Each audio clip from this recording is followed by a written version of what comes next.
1절에서 9절까지 말씀입니다. 출애굽기 29장 1절에서 9절까지 말씀을 우리 한 목소리로 합독하도록 하겠습니다. 내가 그들에게 나를 섬길 제사장 직분을 위임하여 그들을 거룩하게 할 일은 이러하니 곧 어린 수소 하나와 흠없는 순양 둘을 택하고 무교병과 기름 섞인 무교 과자와 기름 바른 무교 전병을 모두 고운 밀가루로 만들고 그것들을 한 광주리에 담고 그것을 광주리에 담은 채 그 송아지와 두 양과 함께 가져오라. 너는 아론과 그의 아들들을 회막문으로 데려다가 물로 씻기고 의복을 가져다가 아론에게 속옷과 에봇 받침 겉옷과 에봇을 입히고 흉패를 달고 에봇에 정교하게 짠 띠를 띠게 하고 그의 머리에 관을 씌우고 그 위에 거룩한 패를 더하고 관유를 가져다가 그의 머리에 부어 바르고 그의 아들들을 데려다가 그들에게 속옷을 입히고 아론과 그의 아들들에게 띠를 띠우며 관을 씌워 그들에게 제사장의 직분을 맡겨 영원한 규례가 되게 하라. 너는 이같이 아론과 그의 아들들에게 위임하여 거룩하게 할지니라. 아멘. 오늘 제사장 직분 위임이라는 말씀으로 목사님께서 말씀 증거해 주시겠습니다.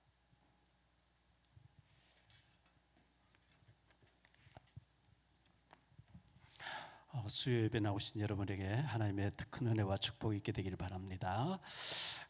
제사장 직분에 대해서 오늘 본문에 나와 있습니다. 이 출애굽기 29장에 대해서는요. 그래서 이 제사장 직분에 대해서 좀 몇 가지를 말씀드리려고 하는데, 첫째, 구약에는 제사였고 신약에는 예배죠.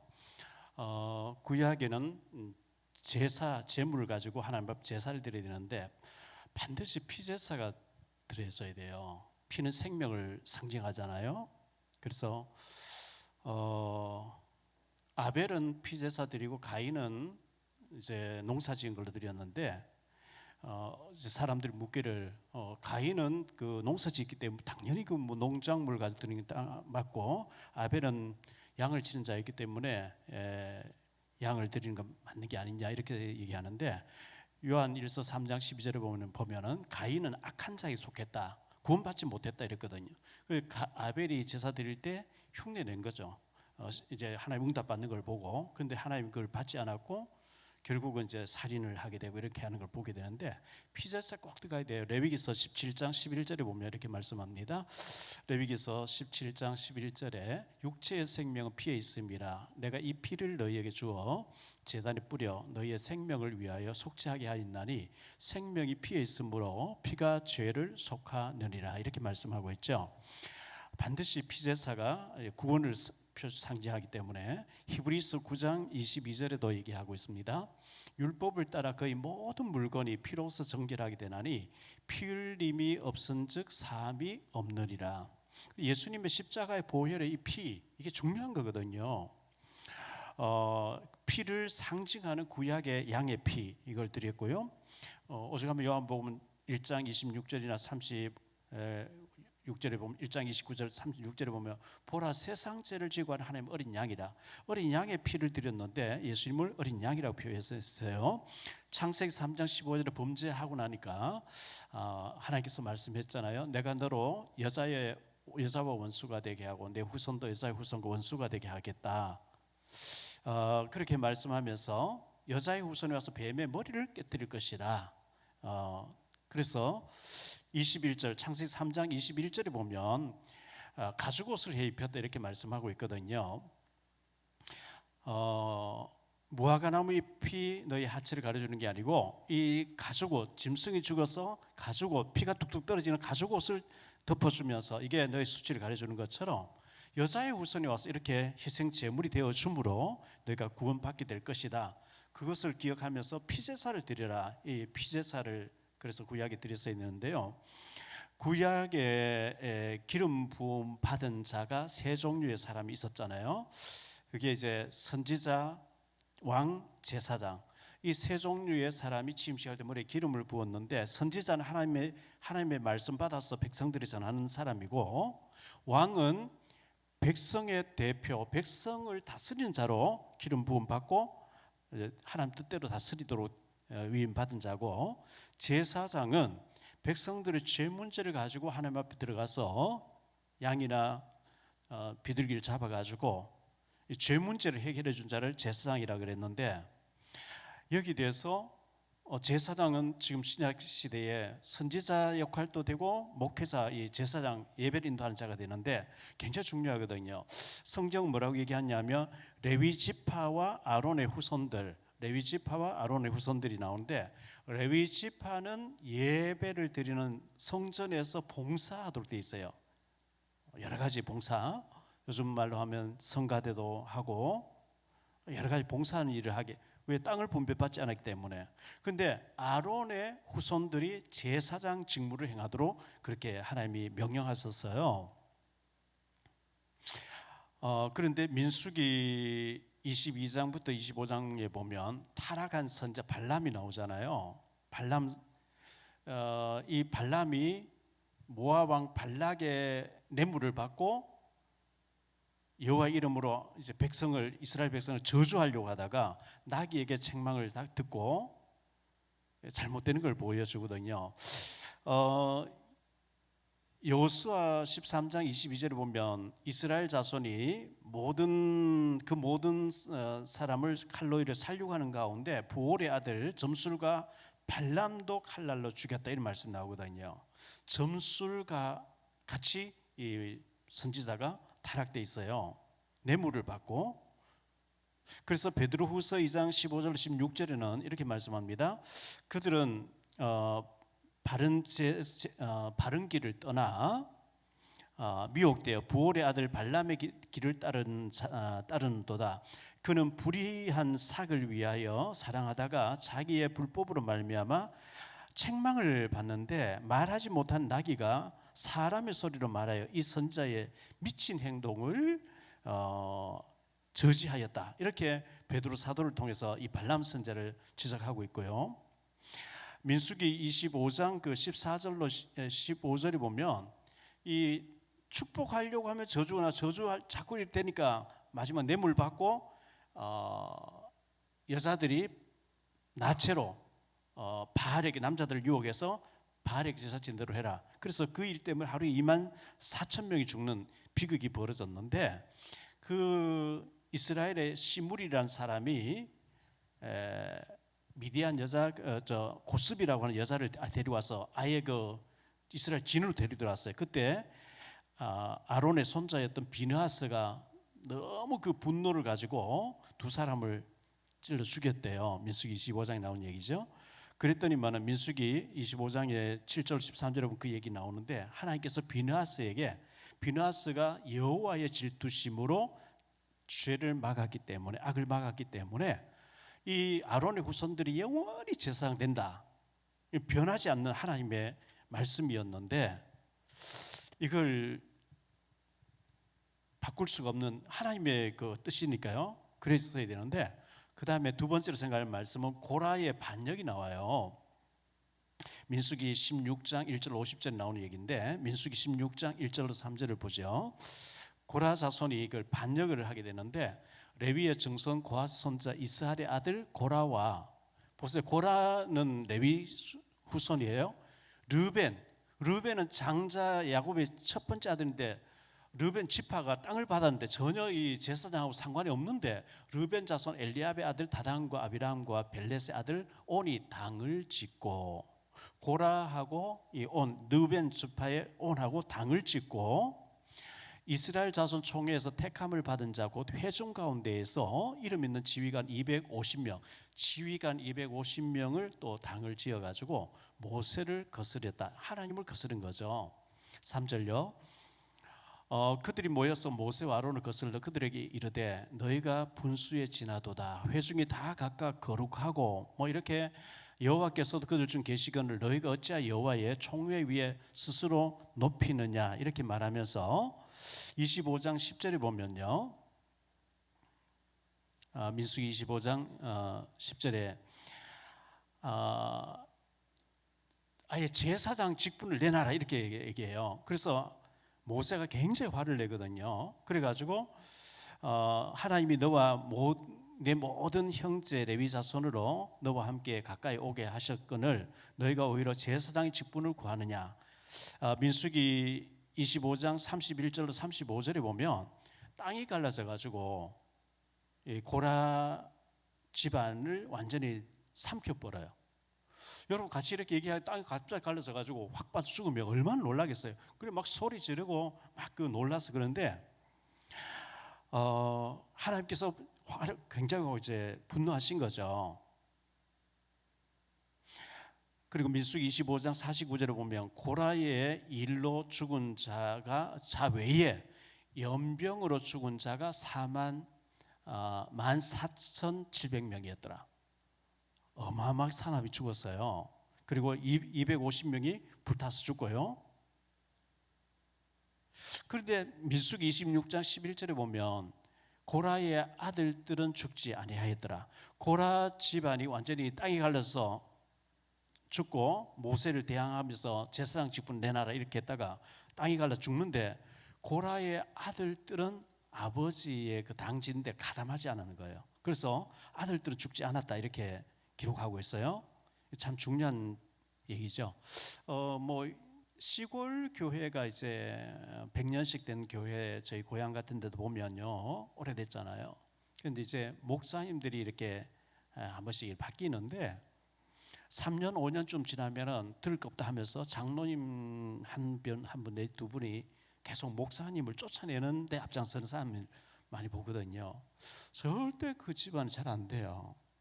심지어 자녀들이 불신자가 돼버리고요.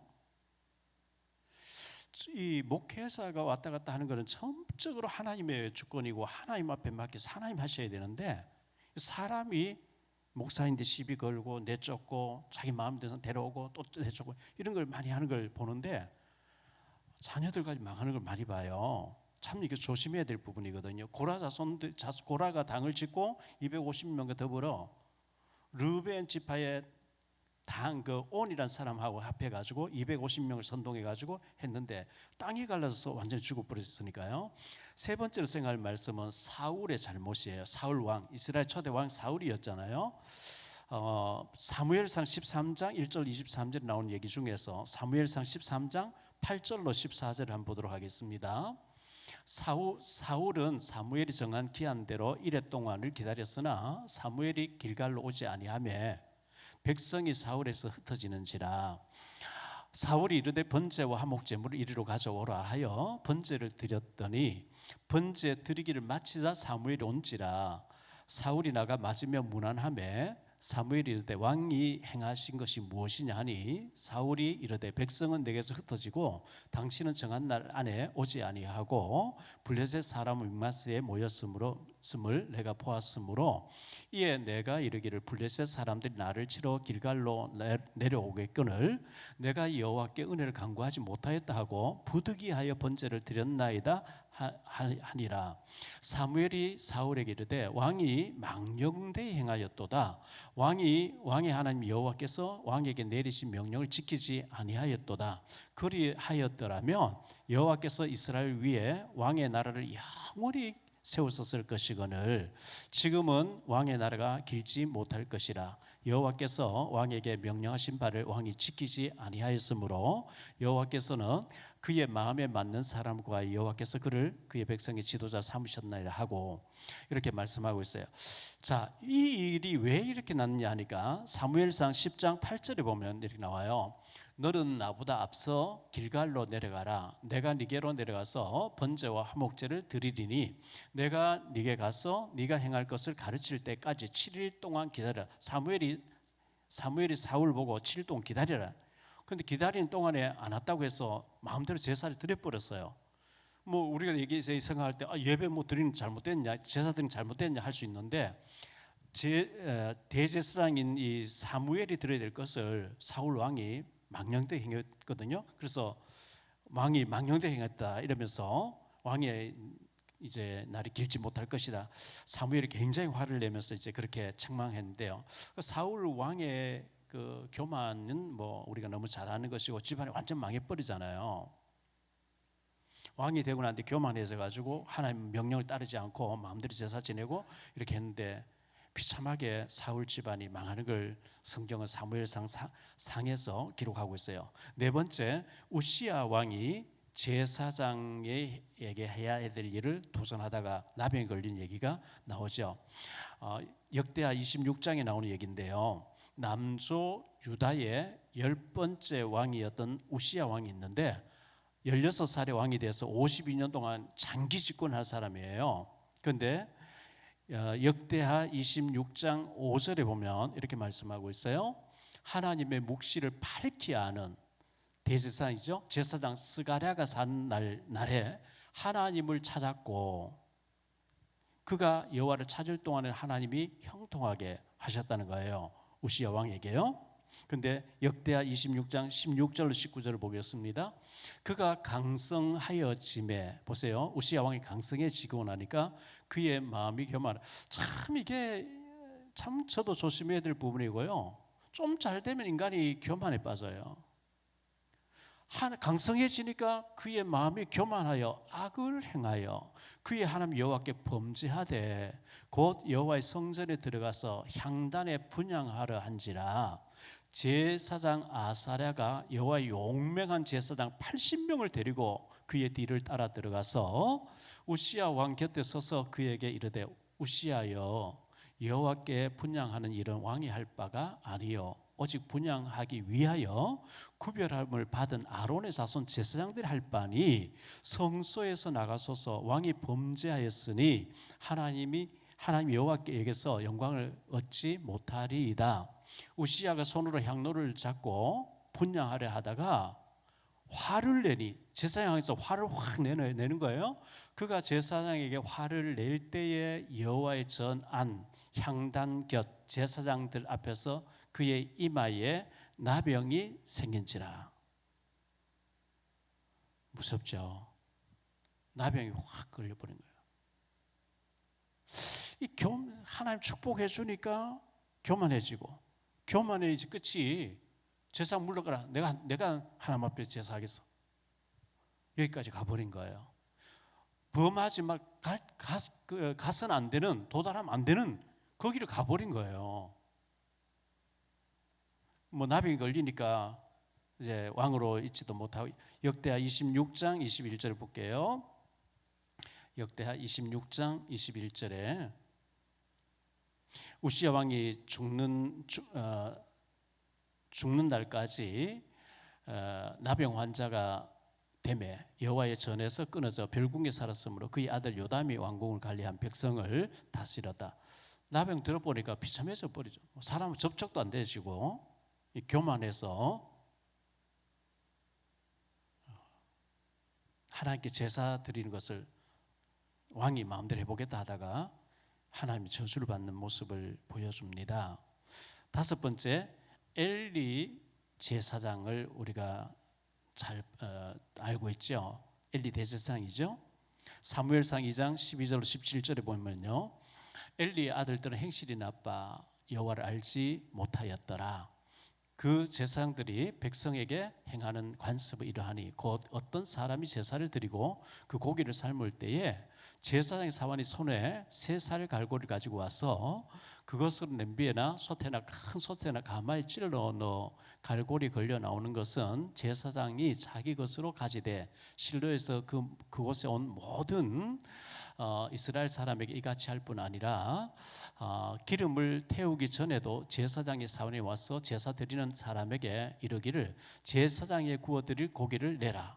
그가 내게 삶은 고기를 원하지 아니하고 날 것을 원하신다 하다가 그 사람이 이르기를 반드시 먼저 기름을 태운 후에 내 마음에 원하는 대로 가지라 하면 그가 말하기를 아니라 지금 내게 내라. 그렇지 아니하면 내가 억지로 빼앗으리라 하였으니 이 소년들의 홈리어 비누아서 대제사장의 아들을 얘기하는 거죠. 이 소년들의 죄가 여호와 앞에 심히 크면 그들이 여호와의 제사를 멸시함이었더라.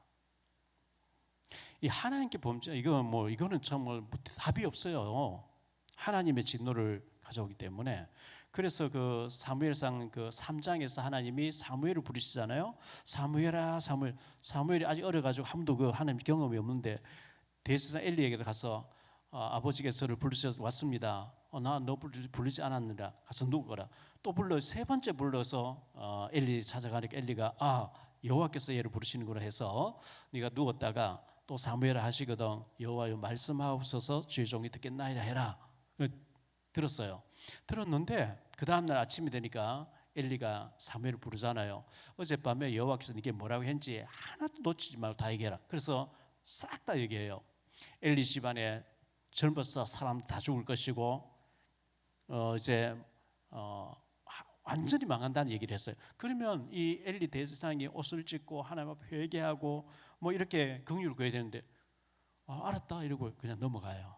그게 사무엘상 4장에서 블레셋이 쳐들어와서 홈리와 비나스가 언약궤 메고 나갔다가 걔는 빼앗기고 둘이 같이 죽었다는 얘기 듣고 이 엘리 대제사장이 비만했을 때 의자에 앉아있다가 듣고 넘어졌는데 목이 부러져서 죽고 비나스의 아내 된 사람이 애를 낳다가 이가봇이라고 죽고 완전히 망해버리죠. 이 제사 문제를 소홀히 하고 하나님의 이름을 멸시했던 것 용서가 안 되고 신약에 와서는 성령 해방제는 용서가 안 된다는 이거 뭐 그냥 완전히 망해요.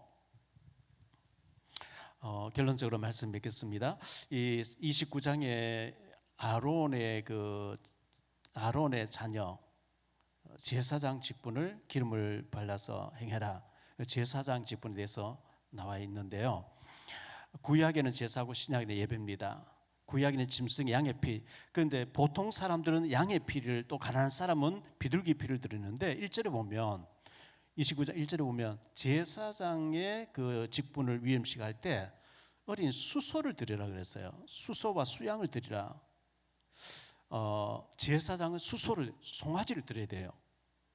큰 헌신을 이제 요구를 했거든요. 그래서 제사를 멸시하면은 그게 고라의 당을 지은 것도 그랬고 사울도 그랬고 우시아도 그랬고 엘리도 그랬고 제사장과 제사 문제는 굉장히 두렵고 떨리는 마음으로 인도해야 되는데 하나님 멸시하다시피 무시하고 자기 교만 가지고 하다가 실패했던 경우를 성경은 여러 군데서 기록하고 있어요. 자, 구약에는 제사였고 신약에 와서 예배인데 우리가 예배를 굉장히 중요시하는 것이 중요하고요. 히브리서 13장 17절에 이렇게 말씀하고 있어요. 너희를 인도하는 자들에게 순종하고 복종하라. 그들은 너희 영혼을 위하여 경성하기를 자신들이 청산할 자인 것 같이 하느니라. 그들로 하여금 즐거움으로 이것을 하게 하고 근심으로 하게 하지 말라. 그렇지 않으면 너희에게 유익이 없느니라. 목회자에게 항상 그 근심거리, 걱정거리 막 이렇게 하는 그 절대 좋은 게 아니거든요. 오늘 아침 7시에 여기 이쪽에 가면 경복궁이라고 하는 그 삼계탕 집 있잖아요. 그 옆에 개성 만두집이 있는데 그 옆에 보니까 상가 1층에 교회가 있더라고요. 영광교회가 있었는데 거기 성결교회인데 거기서 오늘 서부 지역 서구 지역에 목회자 구국 기도회가 있었어요. 초창 기도회가 있어서 목사님들 모여가지고 그래서 지난달까지는 목사님 돌아가면 설교를 했대요. 그래서 설교하지 말고 우리가 뭐 설교하는 사람들인데 목사들 다 모였는데 또 설교하지 말고 그냥 기도하자. 국가를 위해서 기도하자. 그래서 4명의 목사님들 나오셔가지고 주보에 보니까 성경 구절 쫙 해놓고 똑같이 같이 읽고 난 뒤에 5분 동안 정말 이제 나라를 위해서 기도하고 또 5분 동안은 또 성경을 읽고 난 뒤에 차근법 이거 막도록 기도하고 뭐 이런 북한을 위해서 기도하고 4명의 목사님들이 나와서 읽고 난 뒤에 이제 기도하고 읽고 난 뒤에 1시간 동안 이제 기도하는 그런 시간을 가졌는데요. 그리고 뭐 식사하게 됐고 했는데 참 감사하다. 근데 이제 서구 지역에 있는 그 위원장 되신 목사님이 그러는데 인천 여기 서구 지역에 교회가 760개 있대요. 760개 교회 중에 새벽기도 안 하는 교회가 4분의 1이래요. 그래서 어떻게 해서 안 하는지 이제 아무도 나오는 사람 없으니까 안 하는 건지 그래도 아무도 안 나와도 목사님 혼자서라도 해야 될 텐데 어쨌든 새벽기도 안 하는 교회가 4분의 1 뭐 이렇게 쭉 얘기를 하시더라고요. 그래서 어쨌든 이 목사님들이 한 달에 한 번 모여서 국가를 위해서, 북한을 위해서 기도한다는 거 중요하다고 생각되어지고, 순수하게 이제 기도하는 어떤 동기 가지고 하는 거, 기도하는 거 너무 중요하다고 생각되어졌고, 갈라디아 6장 6절에 보면 이렇게 말씀합니다. 가르침을 받는 자는 말씀을 가르치는 자와 모든 좋은 것을 함께하라, 이렇게 말씀하고 있어요. 좋은 일도 이제 안 좋은 일도, 좋은 일은 나누면 배가 되고, 또 슬픈 일은 나누면은 줄어들잖아요. 같이 우는 자와 같이 울고, 또 웃는 자와 같이 웃고 할 수 있는 그런 우리가 되어야 되고요. 야고보서 3장 1절에 이렇게 말씀하고 있어요. 내 형제들아, 너희는 선생된 우리가 더 큰 심판을 받을 줄 알고 선생이 많이 되지 말라, 이렇게 말씀하고 있어요. 목회자는 정말 사명을 가지고, 하나님께서 나를 목회자로 제사장을 불러주셨다고 하는 확실한 사명 가지고 그 확신 가지고 가야 되고, 갔으면 후회하지 않고 생명 바칠 정도로 이렇게 확실하게 해야 되는데, 그냥 뭐 할 일 없는데 신학교를 가볼까, 큰일 날 일이죠. 큰일 날 일이죠. 지금 우리나라의 지금 미국하고 관세 문제 협상단이 미국 들어가서 총력전을 하고 있는데, 이재명 대통령이 후보 때 중국에 대해서는 우리가 세세하면 되고, 뭐 대만 침공하든 말든 우리하고 무슨 상관이 있냐, 이런 얘기를 했단 말이죠. 미국에서 봤을 때 그게 아니거든요. 그러니까 지금 이제 미군하고 다 관련, 중국이 대만 침공하게 되면 주한 미군을 데리고 와서 그쪽에 개입을 해야 되고 하기 때문에 굉장히 복잡한 얘기예요. 중국이 뭐 대만을 삼키든 말든 아무 상관이 없는 게 아니고, 여러 가지 이제 그런 걸 가지고 이렇게 관세 압박을 하는 것 같아서 참 염려스럽고, 잘 협상해서 우리나라가 일본하고 자동차 막 경쟁이 관세를 높아버리면, 자동차 값이 비싸버리면, 토요타보다 비싸면은 안 팔리잖아요. 여러 가지. 그래서 지금 현재 기업하시는 뭐 삼성그룹 회장, 또 현대차 회장 전부 들어가서 지금 현재 이렇게 협상을 하려고 애쓰고 있는 것 같은데, 우리가 기도해야 돼요. 협상이 잘 되도록 또 기도해야 되겠고, 정치하는 정치인들이 잘해서 미국하고 지금 각을 세우면 안 되거든요. 우리가 약자인데 다른 나라들이 미국 뭐 트럼프 앞 지금 꼼짝 못하고 막 빌면서까지 모욕 당하면서도 관세를 낮추려고 애쓰고 있잖아요. 그래서 어쨌든 우리도 이 정부가 잘못되지 않도록 잘 되도록, 관세 협상 잘 되도록 기도해야 되겠고, 이재명 정부가 들어섰는데 이 정부가 잘못되지 않고 잘 되도록 우리 기도해야 되겠고, 특히 차근법, 이게 지금 현재 잘못되면 큰일 나기 때문에 차근법만은 절대 되지 않도록 우리가 기도해야 됩니다. 기도해서 우리 하나님께서 하나님의 나라와 복음 위해서 우리가 잘 되도록 기도하는 거 하나님 얼마나 기뻐하시겠어요. 자, 제사장에 대해서는 절대 이거는 뭐 변개되지 않는 아론의 아들들이 제사장 되라고 이렇게 하나님이 명령하셨는데, 시간이 지나면서 고라가 도전하고 당을 짓고, 또 사울 왕이 제사장만이 할 수 있는 것을 함부로 제사 드렸다가 실패하게 되고, 우시야 왕이 그렇게 했다가 또 잘못되어지고, 엘리 집안이 잘못되어지고 하는 걸 보면서 여러분들이 목회자들을 위해서 계속 기도해 주셔야 돼요. 목사 한 사람 잘못되어지면 그 후유증이 너무 크기 때문에 주변에서 잘못된 모습들을 볼 때마다 참 두렵고 떨리는 거거든요. 그래서 우리 교회 교육자들 모두가 성령 충만한 가운데 주일 잘 감당할 수 있도록 기도해 주시기를 바라고요. 특별히 우리가 8월 15일, 16일 316교회 다음 세대 수련회, 삼다수 이렇게 약자로 했는데, 삼다수 집회를 위해서 기도해서 우리 하반기를 또 그 힘 가지고 우리가 나가야 되기 때문에 기도만 해주시면 감사하겠습니다. 우리 들은 말씀 생각하면서 이 말씀을 가지고 잠깐 우리 합심해서 기도하기를 원합니다.